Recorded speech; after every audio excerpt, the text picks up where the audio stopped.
Good afternoon, everyone, and thank you so much for joining us today. My name is Gretchen Ely. I'm delighted to welcome you to this private conversation about the Atlantic Council's collective response to the Russian invasion of Ukraine.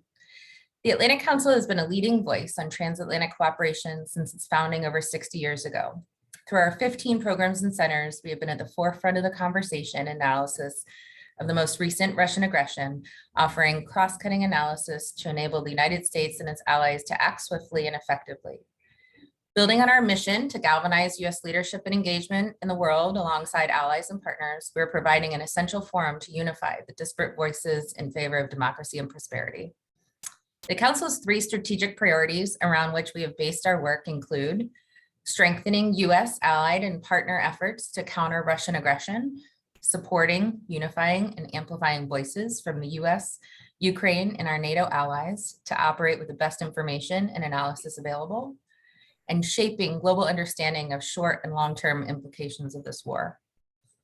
The Atlantic Council's efforts in support of these priorities are defined by a number of thematic pillars that include, at the core of our efforts, the regional response led by our Eurasia Center, our coordination with European allies led by our Europe Center, security policy and strategy led by our Scowcroft Center for Strategy and Security, the impacts of sanctions and economic statecraft led by our Economic Center, the defense against dis and misinformation led by the Council's Digital Forensic Research Lab, the accountability of war crimes led by our Strategic Litigation Project, and global energy security led by our Global Energy Center. We are delighted to have a distinguished panel of experts in Atlantic Council leadership with us today for this interactive discussion on our continued coordinated efforts in response to the Ukraine crisis. I will now turn it over to my colleague and moderator for our discussion today, Ms. Gina Wood, Senior Vice President, Global Partnerships and Impact. Thank you, Gretchen, and good afternoon, everyone. We are truly excited to have you join us today for this event entitled United with Ukraine, the Atlantic Council Response to the Crisis. Joining me this afternoon are 4 of my colleagues who I'm excited to introduce. Each bring exceptional expertise on the current situation on the ground in Ukraine and how Russia's latest aggressions will affect the global order. In addition to highlighting their work, we want you to be part of the conversation. I will have a few questions to kick off the discussion, and then we'll turn to you, the participants. So feel free to use the raised hand feature or include your question or comment in the chat. I will monitor both and will do my best to make sure we can respond to all your questions. So let me first introduce my colleagues who are here with me today. I'm so glad to see each of you. I'd like to first introduce Ambassador John Herbst, who is probably no stranger to anyone who's been following all the events here in the United States as it relates to Ukraine. Ambassador Herbst is a senior director of the Atlantic Council's Eurasia Center and served for 31 years as Foreign Service Officer in the U.S. Department of State, retiring at the rank of career minister. He was also U.S. Ambassador to Ukraine from 2003 to 2006, when he worked to enhance the U.S.-Ukrainian relations. He helped ensure the conduct of fair Ukrainian presidential elections and prevented violence during the Orange Revolution. Thanks for joining us, Ambassador. I'd also like to introduce my colleague, Barry Pavel, who is the Senior Vice President and the Director of our Scowcroft Center for Strategy and Security, the Atlantic Council Center that focuses on emerging security challenges, defense strategies, capabilities, and key European and global defense issues. Prior to joining the Atlantic Council, Barry was a career member of the Senior Executive Service in the Office of the Undersecretary of Defense for Policy for almost 18 years. And from October 2008 to July 2010, he served as a special assistant to the president, as well as senior director for defense policy and strategy on the National Security Council, as well as serving both President George W. Bush and President Barack Obama. Barry, good to see you. Also joining us is Graham Brookie. Graham is the senior director of the Atlantic Council's Digital Forensic Research Lab, which is based here in Washington, D.C., but with offices all over the world, literally. The DFR Lab is at the forefront of open source research with a focus on governance, technology, security, social media, and where each intersect. By publishing what it can prove or disprove in real time, the DFR Lab is creating a new model of research and education adapted for impact. Prior to joining the Atlantic Council, Graham served in various positions at the White House and National Security Council. His most recent role was as an advisor for strategic communications with a focus on digital strategy, audience engagement, and coordinating a cohesive record of former U.S. President Barack Obama's national security and foreign policy. Good to see you, Graham. And last, but certainly not least, is my colleague, Josh Lipsky. Josh is also a senior director here at the Atlantic Council and oversees our Geoeconomic Center. He previously served as an advisor at the International Monetary Fund and speechwriter for Christine Lagarde. Prior to joining IMF, Josh was an appointee at the State Department, serving as special advisor to the Undersecretary of State for Public Diplomacy. Before joining the State Department, Josh worked in the White House and was tasked with helping plan President Obama's participation at the G20 and other global summits. He also worked on Capitol Hill, and I think one of my interesting or most favorite background is that he also was at the Daily Show with Jon Stewart. So welcome, Josh. Good to see you as well. So I'd like to kick off our conversation by first going to Ambassador Herbst. Ambassador Herbst, as our Senior Director of the Eurasia Center, you have been in the forefront in leading our Ukraine and Russia work. Your team, of course, has worked tirelessly to respond to the Kremlin's full-scale invasion of Ukraine. It has now been 8 weeks, and I can't even imagine that, since Russia invaded Ukraine, and the situation continues to worsen for the people of Ukraine and all surrounding areas. Can you provide a brief overview of the center's work and relevance to the Atlantic Council's mission? Okay, the first thing to understand is that we've been working on the problem of Russian revisionist foreign policy since I've been here, which goes back 8 years, shortly after Moscow seized Crimea. And back 8 years ago, we called it revisionism. Not many people said it. Now it's the accepted wisdom. So we have worked since then, but especially over the past 8 weeks, to help, you might say, defeat Putin's aggressive foreign policy in Ukraine. That means we've been arguing urgently for more military equipment to Ukraine, tighter sanctions on Russia, and greater increase in NATO's forces in the East. And in fact, to demonstrate our relevance, we've been watching the buildup of Russian forces since they did it last spring, and then when they began it again in the fall. And we thought the administration's response, a tripartite response, more weapons to Ukraine, sanctions on Russia, and building up NATO forces in the East, but only after Moscow invaded with those new forces, the new invasion. And we put out a public statement in December saying the administration's got the right framework, but the wrong way of doing it, and they should be sending the weapons and bolstering NATO now. We put that out on a late Thursday night, and Jake Sullivan approached us to arrange a Zoom meeting with our team, 26, 28 former officials. And in fact, the administration wound up accepting our advice. So I'm not going to say they accepted because we gave it to them. The point is, we've been in front of this. We think that the United States has a vital interest, and I use that adjective precisely, because Putin's objectives go beyond Ukraine. If he were to actually impose his will on Ukraine, we do have to worry about Russian move on our Baltic allies. That's why we think the administration has been too timid and slow in getting the support to Ukraine it needs, including for the new Russian offensive in Donbass, which it seems to be beginning right now. The administration's policy has gotten better over time, but it's always been a day late and a dollar short. And we've been trying to reduce both the lateness and the timidity of that response. We are very active in direct contact with the administration. Ever since that Sullivan reached out to us, we've been on the phone with the NSC twice or more a week. We are in direct touch with senior officials in the Ukrainian government and with relevant European governments, including Germany and EU. I can talk a lot more, but I have other directors here, but that is the essence of our work. Very, very active, pushing with a hard policy slant. So it sounds like you've really focused a lot, as I can recall, a lot on both the military and the political situation. Also sanctions. We've been pushing hard on sanctions in cooperation with Dan Fried and the Geoeconomic Center. We work very closely with Dan. Yeah. Do you think there's any possibility for any diplomatic outcome to this whole situation at all? Putin has permitted the Russian side to attend diplomatic talks, but he never blessed anything they've done. And he said about a week and a half ago that the negotiations have gone nowhere. There has to be a military solution. Zelensky has been open to a diplomatic solution and is still open to talking to Putin.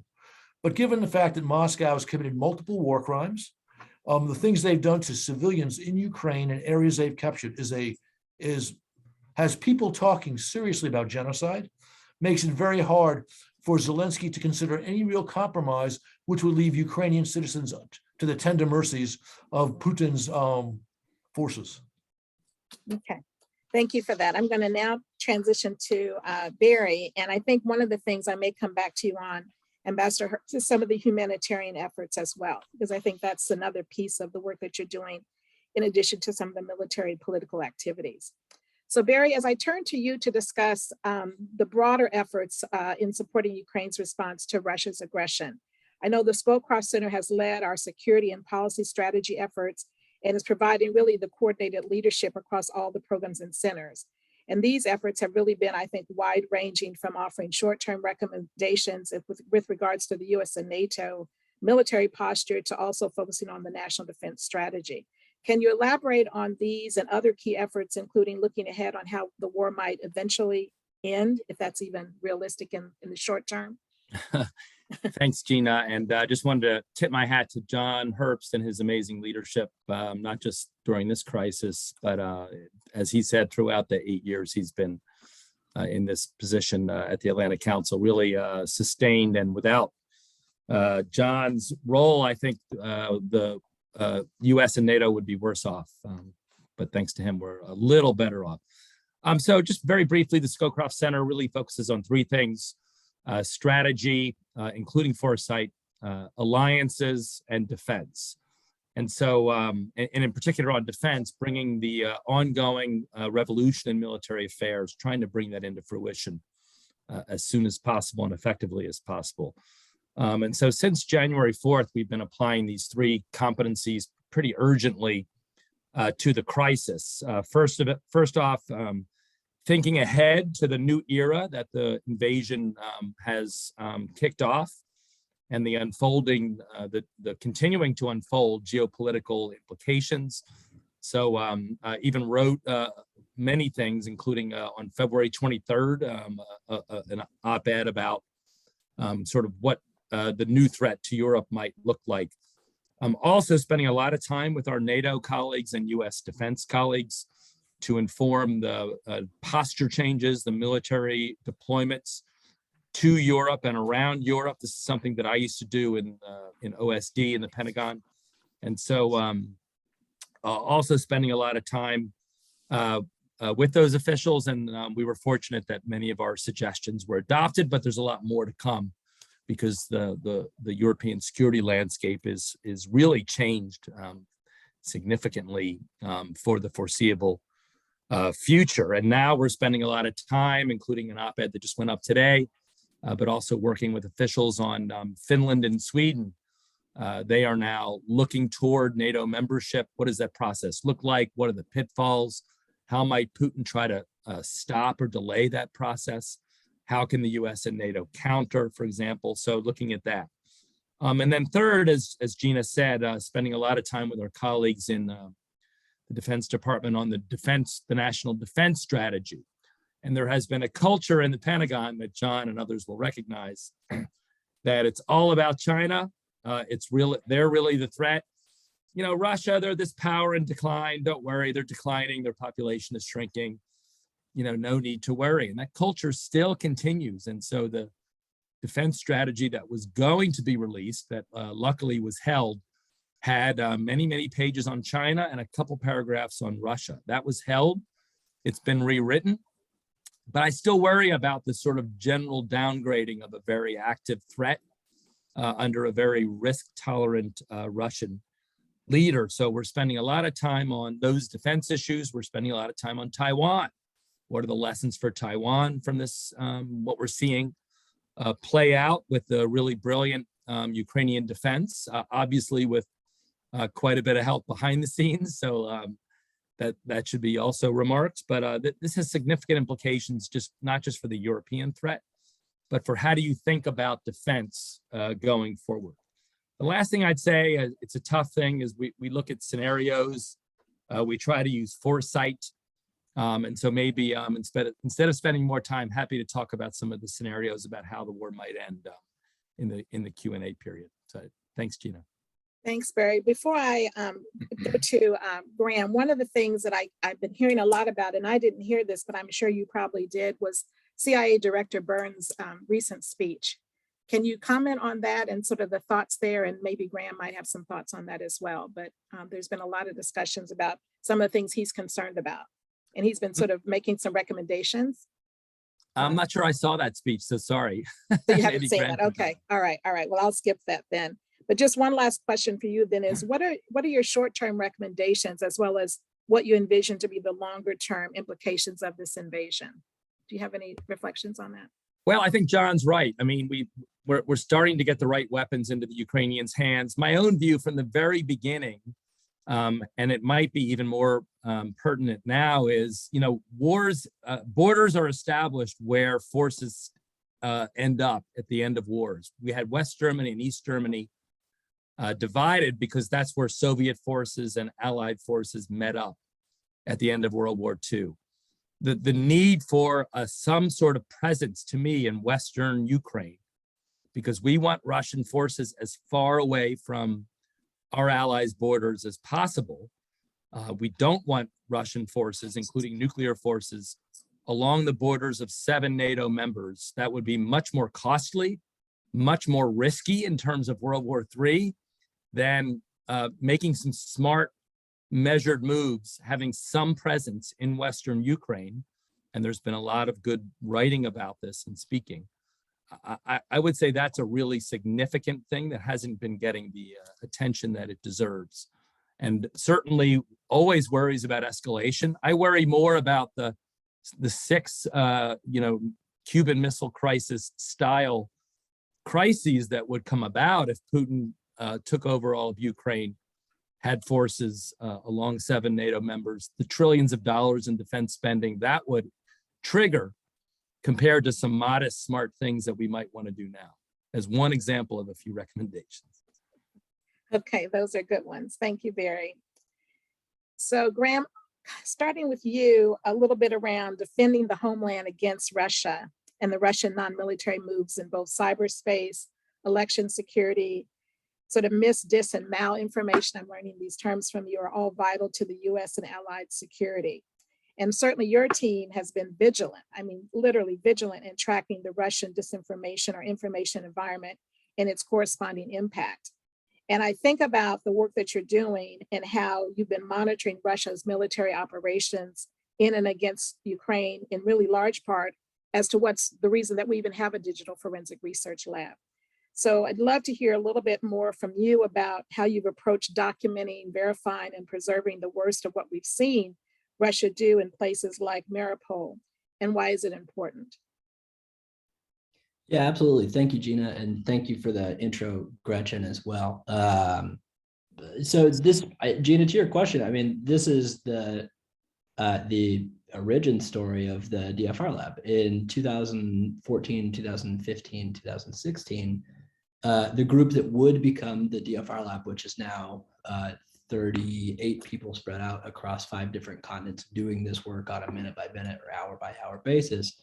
The group that would become the DFR lab at that point got together with Ambassador Herbst and the Eurasia Center team, and they did one project, which for those of you that know how the Atlantic Council works, there's projects, and then there's initiatives, and then there's centers that do like larger, more sustained bodies of work that are part of our core strategy. And at that point, this was just a project. And that project was focused on the fact that we knew that there were Russian troops, Russian regular troops in Eastern Ukraine, and the Russian government was denying it. They were saying, absolutely not. We have no idea what you're talking about. If there are Russian troops in Eastern Ukraine, they're probably just on vacation. And so the group that would become the DFR lab with colleagues at the Eurasia Center, the group that would become other groups in this space like Bellingcat, we all got together and wrote a report called Hiding in Plain Sight. And the methodology for that report was fairly straightforward and perhaps overly obvious, but had not been done in public, or at least at scale to that point. They looked at selfies that were posted on social media that Russian troops were posting in eastern Ukraine. They verified the time and location of those photos that were posted on social media and correlated them to attacks that were happening up and down the contact line, things like mortar fire, things like targeting of civilian infrastructure. And that report was, again, called Hiding in Plain Sight. At that point, for me, I was at the National Security Council. We faced a challenge in which we could not call national security reporters and say, we know for a fact that there are Russian troops in eastern Ukraine, but we can't tell you how we know that, and you can't use my name on record. Typically, when we would do calls like that, they would say, go pound sand until you actually are going to tell us something that we can use in public. And so this report came out, and sitting in government, we could point to it and say, we can verify this for the last 8 months. And so that's the origin story. How that plays out today is that we have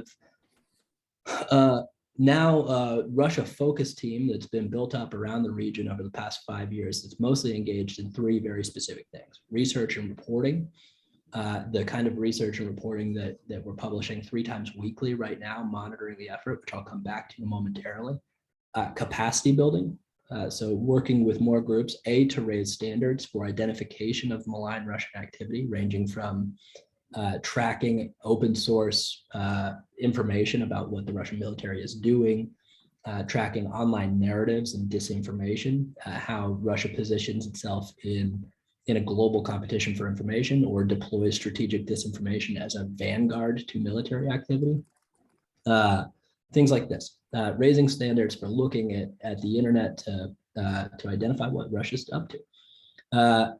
And then also growing the community of folks that are doing this. And so over the last 5 years, we've trained a lot of the people that are posting every single moment of this conflict on the internet in ways that are safe, in ways that are effective, in ways that we can use for long-term accountability efforts like the prosecution of potential war crimes. So that's a capacity building effort. And then on policy, making sure that allies and partners are aligned in this strategy. We've been deeply engaged in this strategy. Gina, to your question about Bill Burns, he talked a lot about the strategy of rapid disclosure of intelligence in order to create friction to Russian decision-making. One thing that supports that is a lot of public information that's already available about what Russia's doing. And so we've been very much engaged in building up that strategy across allies and partners over the last few years. Now, what we're doing with regard to monitoring research, coming back to research and reporting right now, 4 very specific categories. Documenting war crimes, or the worst of war, as Gina mentioned, and that's the open source verification of things like munitions that are outside the laws of war, the documentation of targeting civilian infrastructure, like we've seen in Kharkiv, like we've seen in Mariupol, like we've seen in basically every Ukrainian city that has been attacked in some shape or form. That's number 1. Number 2 is identifying and tracking Russian disinformation, or the information domain of this conflict, with a sustained focus on the false justifications for war. All right, how was disinformation used to justify offensive military operations against Ukraine? And then the third category is what we would call the tech policy domain of this war, which is the infrastructure for the information environment and how it is being cut off or manipulated, and what that means for a global information environment going forward. So whether or not platforms like Google will be operational in Russia, or whether we're seeing what we're referring to as a digital iron curtain, or a sanctioned off technology environment or information environment in Russia itself. And then that fourth category is using all of this methodology to understand what Russian government is doing to the Russian information environment itself, how they are consolidating control of that information environment to retain power and avoid long-term accountability. And so what that actually looks like in a lot of these domains of war, we're looking at it again on an hourly basis, building up that body of evidence, so verifying, preserving, archiving that evidence for more comprehensive products going forward with our partners across the Atlantic Council, so that we're supporting things like the Strategic Litigation Initiative, or we're supporting policy recommendations at the Scowcroft Center, or building up the capacity to track things like illicit finance, or where oligarchs are keeping their yachts, as it were, which I think is probably a good seg over to Josh. That is. And does that also include a little bit, I know you've talked about the Russian hybrid war report, and I don't know if that's part of what some of the things you're talking about now will go into sort of this longer version of a report. Yeah, that's exactly right. So all 4 categories of what we just listed, we publish everything that we're seeing in those 4 categories 3 times a week in a product that we call the Russian War Report, which is a spot report on that monitoring effort, but is intended to create a record for us to then build reports like hiding in plain sight that have longer term impact, or are more consolidated, more comprehensive primary sources of data analysis and things like this. Great, thanks, Graham. So that is a great segue to Josh, and Josh is, as you all know, the Senior Director for our Geoeconomic Center. And Josh, the center is really leading in the field with its analysis of effectiveness on Western imposed sanctions on Russia. And I just love all the dashboards that you do, and particularly the Global Sanctions dashboard is one of those resources. And more importantly, you provided really pioneering thought leadership around how to weaponize the US financial system in hybrid warfare. And it's been an incredible resource for policymakers. Can you describe the dashboard and how it is currently being used right now? Sure. Well, thanks, Gina, and good to see everyone today, and look forward to the questions. So, we came at this issue, and maybe taking a step back about the center and how we got here. The council made a bet about 2 years ago that it was important in Washington to have a part of the Atlantic Council that focused on the intersection of finance and national security. And we feel, given everything that's happening right now, that was a good bet to make. And the realization was that these issues, from sanctions to export controls to the use of digital currency, are very part of the national security and foreign policy apparatus, but these tools are misunderstood. Financial policymakers and financial sector leaders don't always speak the language of Washington, and Washington doesn't understand very well capital markets in New York and London and Singapore and elsewhere. So that's sort of the ethos of our center and what we try to do. And we work around the future of capitalism. That's a lot on China's economy, reform of the Bretton Woods system, future of money, digital currency work, which we can talk about, which is related to some of the things happening right now in sanctions evasion, and then to the issue we're talking about here, sanctions itself, and working with John and Barry and Graham and folks across the council on these sanctions issues. Now, there's been unprecedented use of sanctions in this situation. And if we think about the arc of sanction use, you go back to September 11th in 2001, and you think about how sanctions were basically used as a complementary tool of military action to go after terrorist financing. Then you fast forward to the Iran deal in 2014, 2015, and you look at how sanctions are used as leverage, but there's always military force in the background as a threat to try to bring negotiations to the table. Now sanctions are the lead tool for the West, who are not directly involved, supplying a lot of arms, but not directly involved in the military conflict. And so what they've done is isolate Russia economically from the Western financial system, cutting them off SWIFT, which we can talk about, and then really the heavy hammer, which, and this is what we've analyzed and we've been talking a lot about, freezing their foreign exchange reserves. And we can share here what we've done on the dashboard to explain what it means to freeze the foreign exchange reserves of a G20 economy, the formerly 11th largest economy in the world, Russia, and take $350 billion away from their bank account overnight, the size of Austria's entire economy. And there are ramifications of that. There are ramifications for the dollar, for the euro, for the G20, as we're seeing right now during the IMF meetings. And what we've been trying to do at the center is not just the short-term analysis, which a lot of folks are doing, which sanctions need to be applied, what's left to do. We work closely with John and others on this. What more could the US and allies do to ratchet up pressure? But what are the long-term trends here? What will China be doing to build an alternative financial system now to get around these sanctions? What do they think about the use of the renminbi in international markets? So we try to do both at the same time, analyze the short term, but think about the long-term implications. And that's really one of the ambitions of our global sanctions dashboard. Thanks, Josh. And is your sense, do you think it's working? You know, I've heard mixed views about whether or not they're working, and do we need to do more? Well, that's a good question. The ruble has stabilized, but we have to put a big caveat on that. I would not look at the health of the ruble as the measure of the Russian economy. There are capital controls in place now, so it's really a fake elevated ruble in my estimation.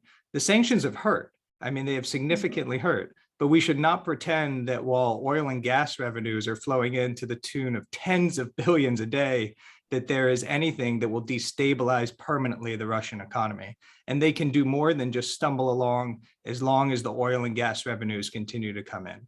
But on the long-term ramification, the IMF came out with their forecast today. GDP will contract by 10% in 2022. Other estimates have it higher than that, about 15% in 2022. I always put this in context. The Great Depression in the United States over a 4-year period from 1929 to 1933 was a contraction of 30%.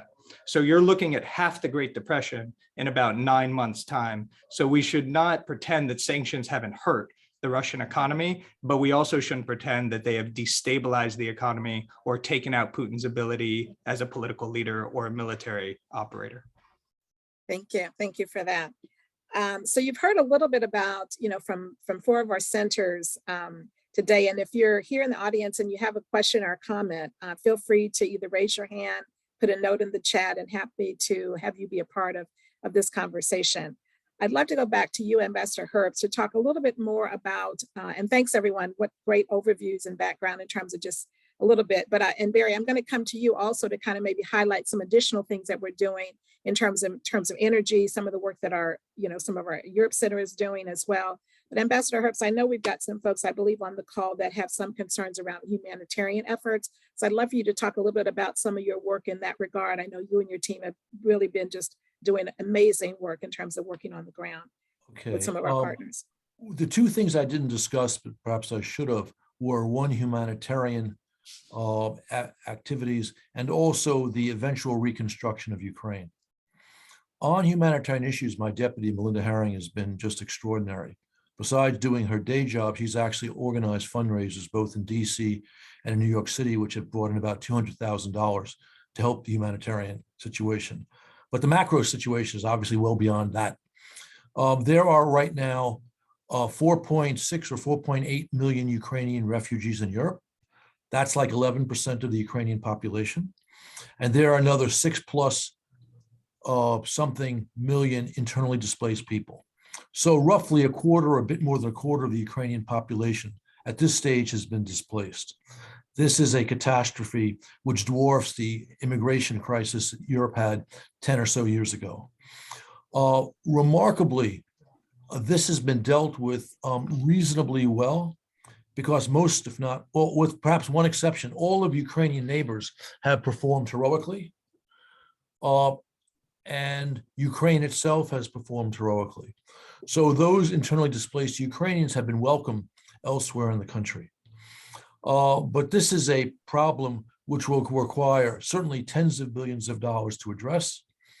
There has been a reasonably good effort thus far, although I can tell you efforts by international aid organizations to actually deliver assistance into Ukraine have been largely a failure.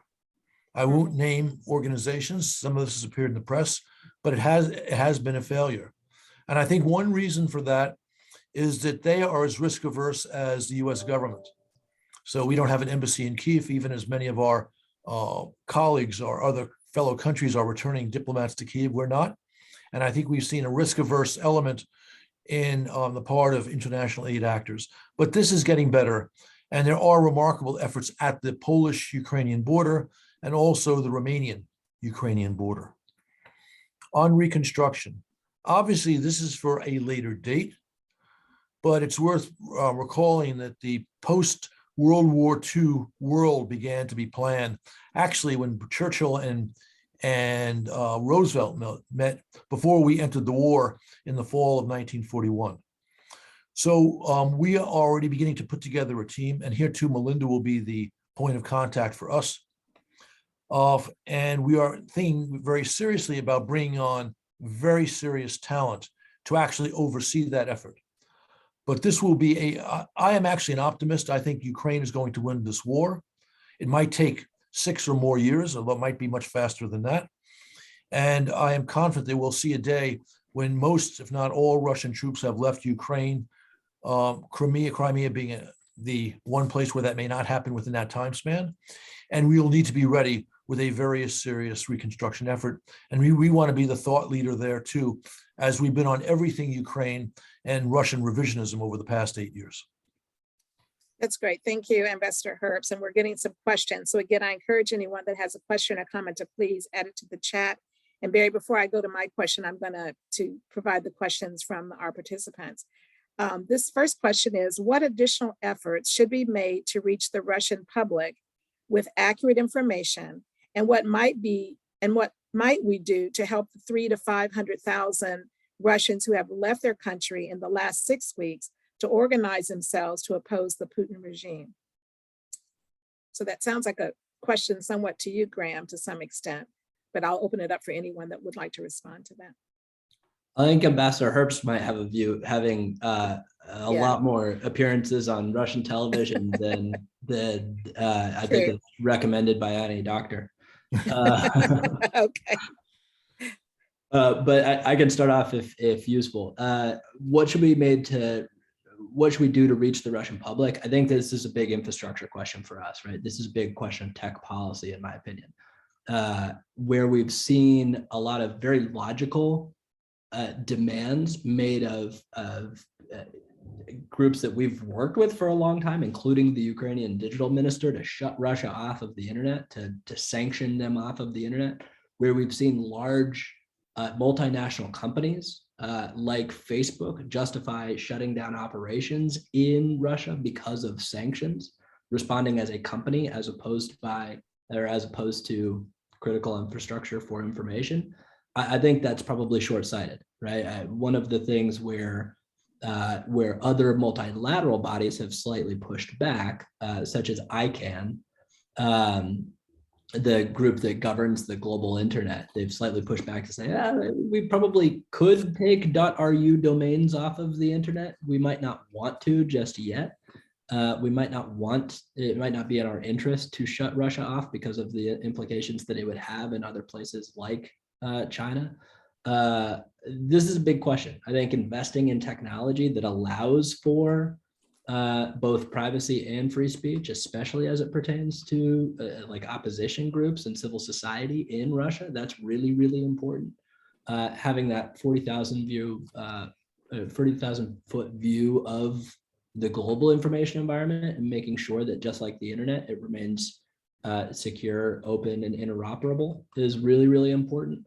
How we govern or make demands of things like US-based platforms has third-hand implications that I don't think we have a very good understanding of, or at least good discussions of. That's something that we're working on quite a bit. And then supporting Russians who have left. I mean, those are some of our best, just from a strictly speaking communications strategy, those are some of our best communicators to reach back to the Russian public. What's been most interesting for us is a lot of the groups that used to have really, really good penetration into an understanding of the Russian information environment in Russia. A lot of them were Ukrainian, or a lot of them were in post-Soviet states, essentially. And a lot of the reactions since the war, at least that we've gotten back, and this is entirely qualitative, and so take that with a grain of salt, is that they're done trying at this point because they all had the opportunity for accountability and they did it, whereas the Russian public did not. And so fighting that a little bit is going to be a challenge, and then making sure that we have the mechanisms, the infrastructure to reach a broader Russian public, I think is essential to long-term accountability efforts, to holding the Russian government accountable. And I can take the disinformation among NATO and EU members question as well. We have a very direct question or response to that, but Ambassador Herbst, I know that you definitely. He wants to jump in, I think. I do. Yes. I definitely want to jump in. Look, I have 3 suggestions, and I don't know, the last one is the most interesting, a provocative one. I'm not sure where Graham will come down on it. One, there are, Putin shut down the independent Russian media a few weeks ago, so they're done. But there are Russian language stations, 2 of them in Ukraine, which have roughly 1 million Russian viewers, basically on YouTube, which we should support. I've also met with Russian Americans who used to be part of a Russian TV station in New York who have an idea for a project, which I think we might also want to explore. Let Russians who have the same sort of values that we do get their message into Russia. That's more effective. That's point 1. Point 2 is the obvious thing, which is bolster Radio Free Europe, Radio Liberty, and Russian language broadcasts. The third idea is an edgy one. We have the world's greatest cyber capacity. We should have that cyber capacity, US government cyber capacity, open up some of the channels into Russian social media so the Russian language stations I've just described can get in more easily. That would be considered provocative by the Kremlin.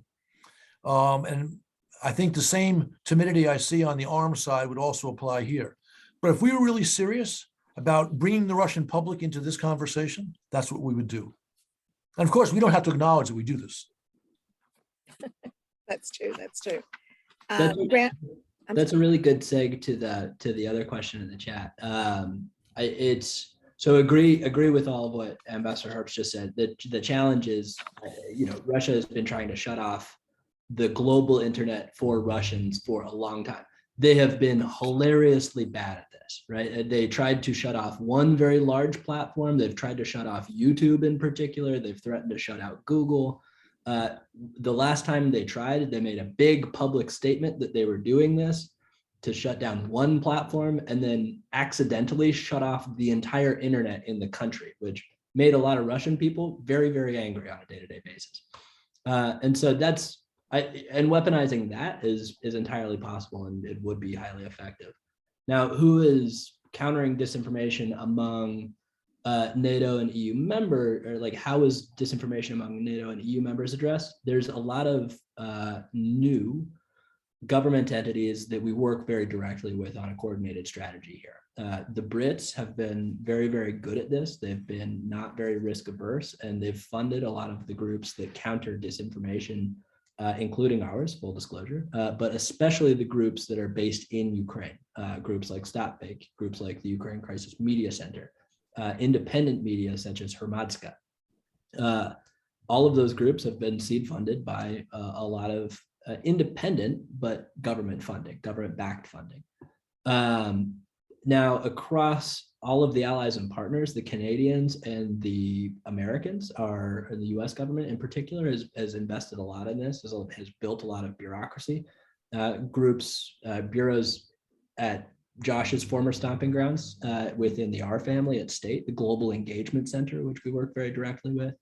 The EU has been surprisingly extraordinarily good over the last 2 years. That's the Stratcom task force within EEAS, the External Action Service. It used to be that they were a little bit not as well resourced, not as strategic, a little bit afraid of member states in particular, certain member states. That is not the case. They've been extraordinarily effective in keeping some of the softer member states like Hungary on board with things like sanctions by countering disinformation, taking away some of those false narratives. And then NATO, this sits within special operations as well as the public diplomacy unit. And so it's a strange kind of crossover, but they've been well resourced and worked very effectively with allies and partners in this space for the last little while. Thank you. Thanks for that. Thanks for responding. So Barry, I want to come back to you, and then I have another question as well for you, Josh, around thinking about global trade flows. But before we get into that, I wanted Barry to in your coordinated role here at the council in terms of all of the centers really having a role to play with regards to the response to Ukraine. I'd love for you to maybe highlight some of the other things that we're doing, particularly around the energy piece, some of the work that our Europe Center is doing and others. If you could do that for us, that'd be great. Yeah, and so this, like most complex geopolitical and even security challenges, this has many, many dimensions, and the Atlantic Council has 15 different centers that are part of a federation. And so in my senior vice president role, I think since the first week of January, we had daily calls of all the centers that were involved. We've now moved those to twice weekly because we're already on some significant work streams, as you've heard from my colleagues, and the product of those calls was really interesting. It's awareness. And so again, under John's really intrepid leadership, we've had all of these centers sharing information, what's going on, amazing work by Graham's group, DFRL, and also, as Gina said, great work by the Global Energy Center. I mean, obviously energy security is a significant part of this crisis. And then the Europe Center, having a good touch, a good handle on the domestic politics of key European countries. We have an election going on in France, where our Europe Center director is currently located. We have Poland playing significant roles. And so the Europe Center has convened in Poland and done some really great work as well on Sweden and Finland and how do they fit into the entire equation. And so I think one of the things I love about the Atlantic Council is we're not siloed. We have these centers doing really important work, but we come together around key strategic purposes. And this is certainly one of those strategic purposes where, all of these different domains and instruments of power have to be thought of in a coordinated, integrated way. I mean, this is, you'll see coming out of the Pentagon, their new defense strategy will talk about integrated deterrence. That was a concept that they came up with last year, and it's actually what's coming out in practice. The use of sanctions, the use of military posture, of arms supplies, of diplomacy, all of this has to work together in an effective fashion. So that's just a little glimpse of how the Council has been working in an integrated way during this crisis. And I think it's really paid off. Thanks, Barry.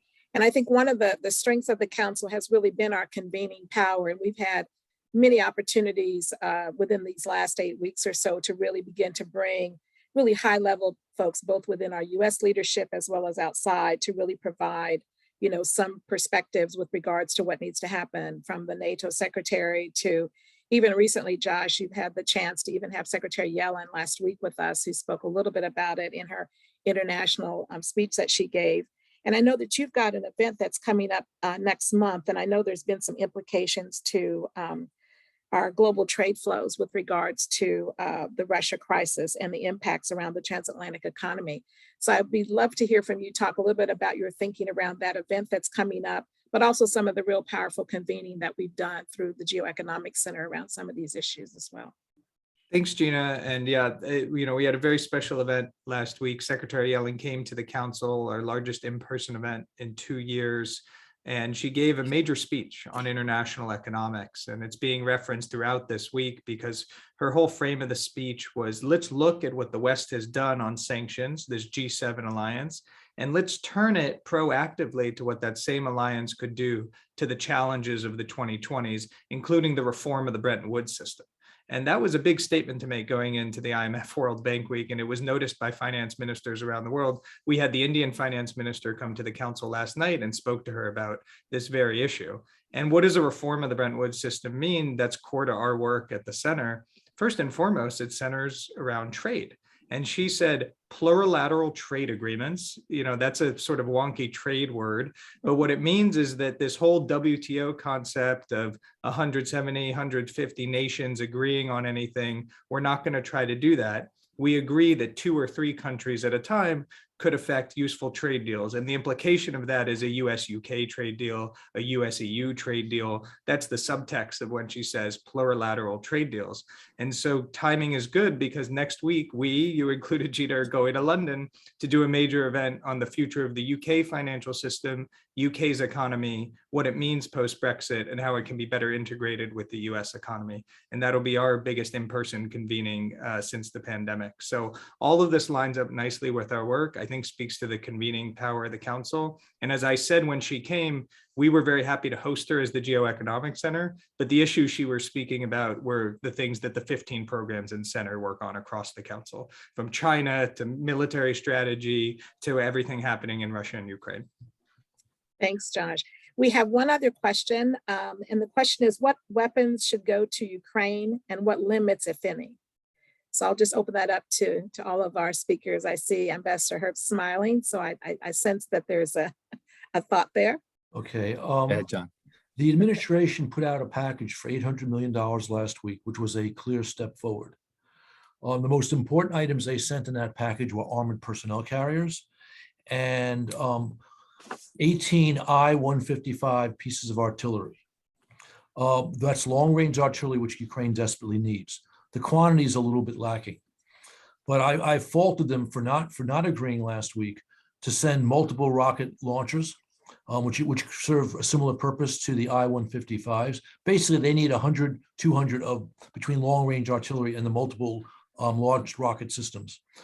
The administration continues to oppose sending MiGs, which are fighters, Soviet-era fighters, which our Eastern European NATO allies have, and Sukhoi bombers to Ukraine. This is a question of them deterring themselves. Putin, they're afraid this might provoke Putin when Putin's conducting a no-hands-barred war in Ukraine. And I don't have any doubt that our sending that's not going to lead Putin to strike at the United States or our NATO allies, but the administration remains cautious. We've also not sent longer distance drones. We began to send short drones, which have a radius of action of maybe 5 to 10 kilometers, which is nice, but they need something larger. The reason for this is simple. Moscow is now launching its second new offensive in the Donbass. This is an area where Moscow's superiority in planes, tanks, armored personnel carriers, and artillery could lead to Ukrainian defeat. Ukraine has well dug in lines in the east.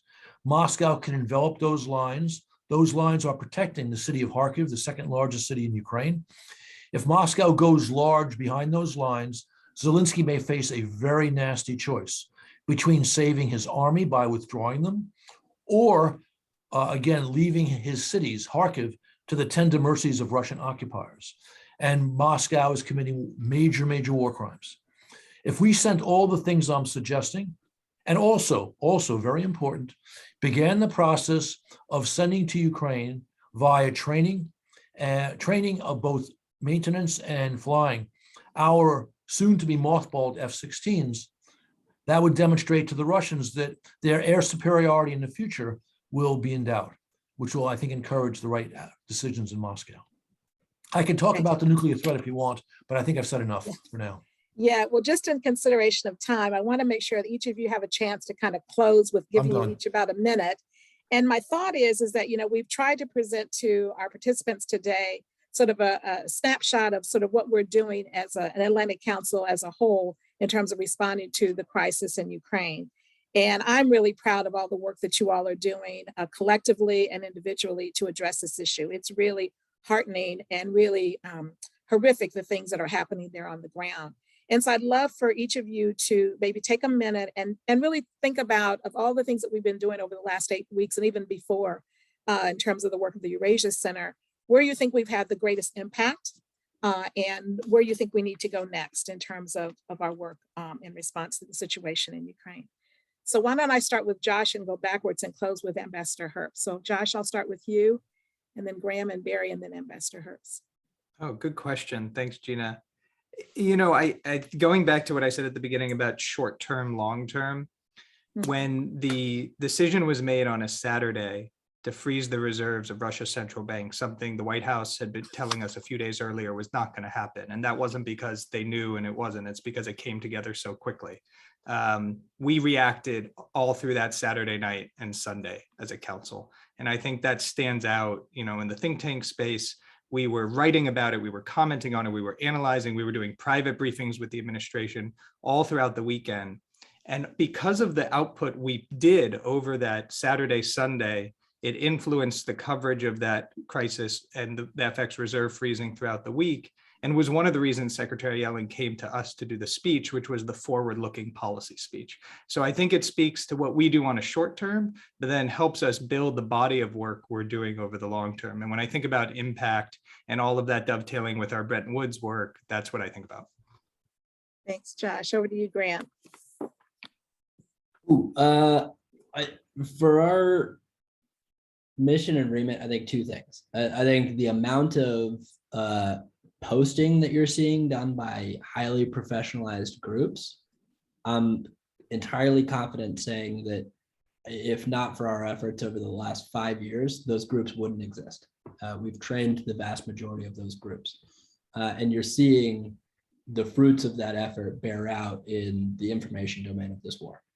And so that's point number one. I think where this goes forward, at least for us, is ensuring that allied governments remain closely aligned in building more capacity in this space, which there's a lot of potential for escalation in, if not for better norms, better resources, better strategy, as well as long-term accountability efforts. And so all of these, as we've mentioned, 3 times weekly outputs are sure intended to I expose the fact that the Russians are saying, well, we're pulling military out of X locations while they're actually building up capacity for invasion.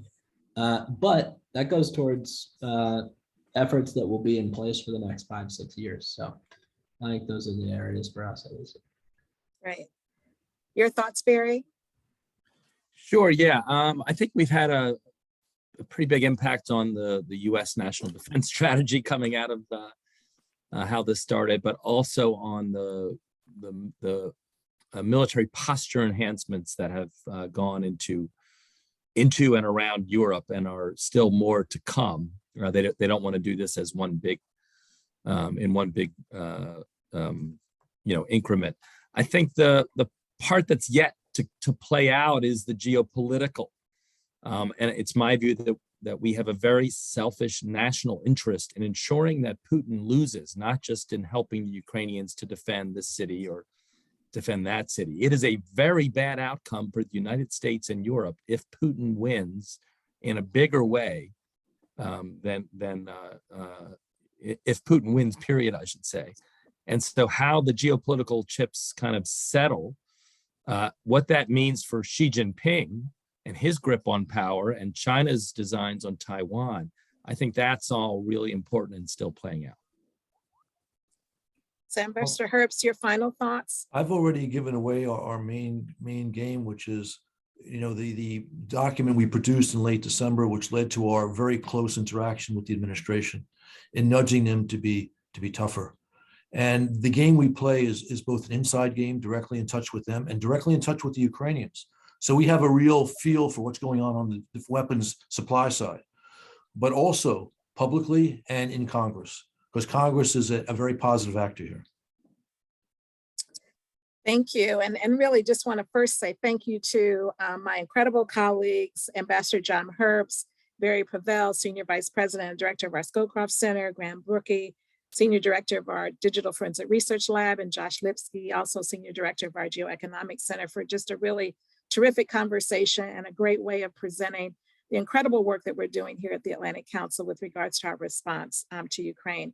I also want to thank Gretchen Ely, our Vice President of Business Development Operations, who really helped pull this all together and is really leading our efforts with regards to that. And the team of folks she's worked with, Bethany Kusha, Caroline Simpson, Nick O'Connell, and Kiana Cunningham, have played a really significant role in helping us to have this program today. Thank you all very much. And to the incredible participants who've been with us this afternoon, thank you for your participation, your questions, and stay engaged with us. There's lots of ways that we can continue to keep you involved, either through briefings, our continuous events that we're going to be having, both public and private events.